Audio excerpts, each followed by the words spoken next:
Bonjour à tous, et c'est Ludovic, nous nous retrouvons pour une nouvelle vidéo.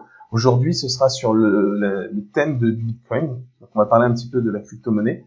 Donc, on peut voir différents articles, toujours sur tradingfinance.com, qui parlent de la crypto-monnaie. Donc, on a l'impact incroyable du coronavirus sur l'économie. Donc, on a tous entendu parler de ce virus qui frappe la Chine essentiellement.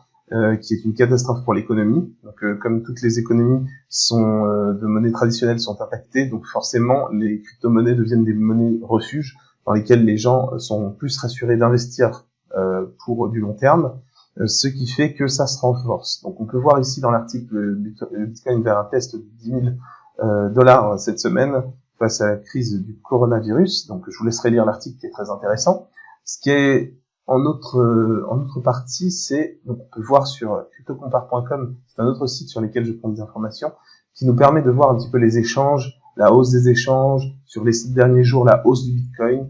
Donc on peut voir que vraiment c'est des choses qui ont été préparées et qui commencent à réagir. Donc on peut aller voir maintenant sur la MetaTrader, et sur la MetaTrader, quand vous sélectionnez Bitcoin contre dollar, on peut voir que depuis le 17 décembre, c'est un marqueur que j'ai choisi, on peut voir une hausse constante. Donc j'ai fait un petit peu les modifications que j'avais expliquées dans la vidéo précédente concernant les graphiques avec le changement de couleur pour les barres descendantes rouges et les barres haussières vertes.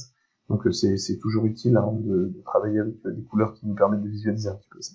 Et on peut voir que il se trouvait aux alentours de 6 550 $ pour le mi-décembre, et il a fait une hausse quasiment alors, je dirais pas constante parce qu'il y a eu des chutes, mais une hausse certaine, d'accord? Donc on peut voir que la crypto-monnaie, vraiment, notamment le Bitcoin, se renforce. Pour ma part, moi je trade aussi sur le Ripple, XRP, qui est une monnaie très intéressante, mais très très calme depuis sa chute de mars 2018, sauf erreur de ma part.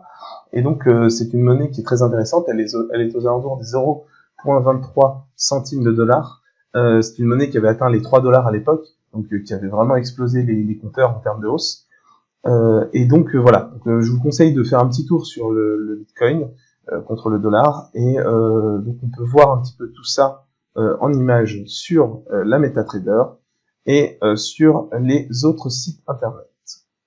Donc on a vu CryptoCompare, et j'aurais voulu vous montrer une dernière chose, c'est cette application HODL, Real Time Cryptocurrency. C'est celle que j'utilise pour ma part sur l'application iPhone, que j'utilise pour créer un portfolio, mettre toutes mes crypto-monnaies avec les différents volumes d'achat. Comme ça, je peux les surveiller avec des petites alertes qui nous permettent de travailler très bien en synchro avec la plateforme de trading, qui nous permettent de recevoir des petites alertes quand ça passe un seuil, et une fois que ce seuil est passé et qu'on a effectué un bénéfice très intéressant, on peut à ce moment-là le vendre. Voilà, donc ça c'était pour la petite vidéo d'aujourd'hui. Je vous remercie de nous avoir suivis, c'était Ludovic, et je vous souhaite une bonne journée.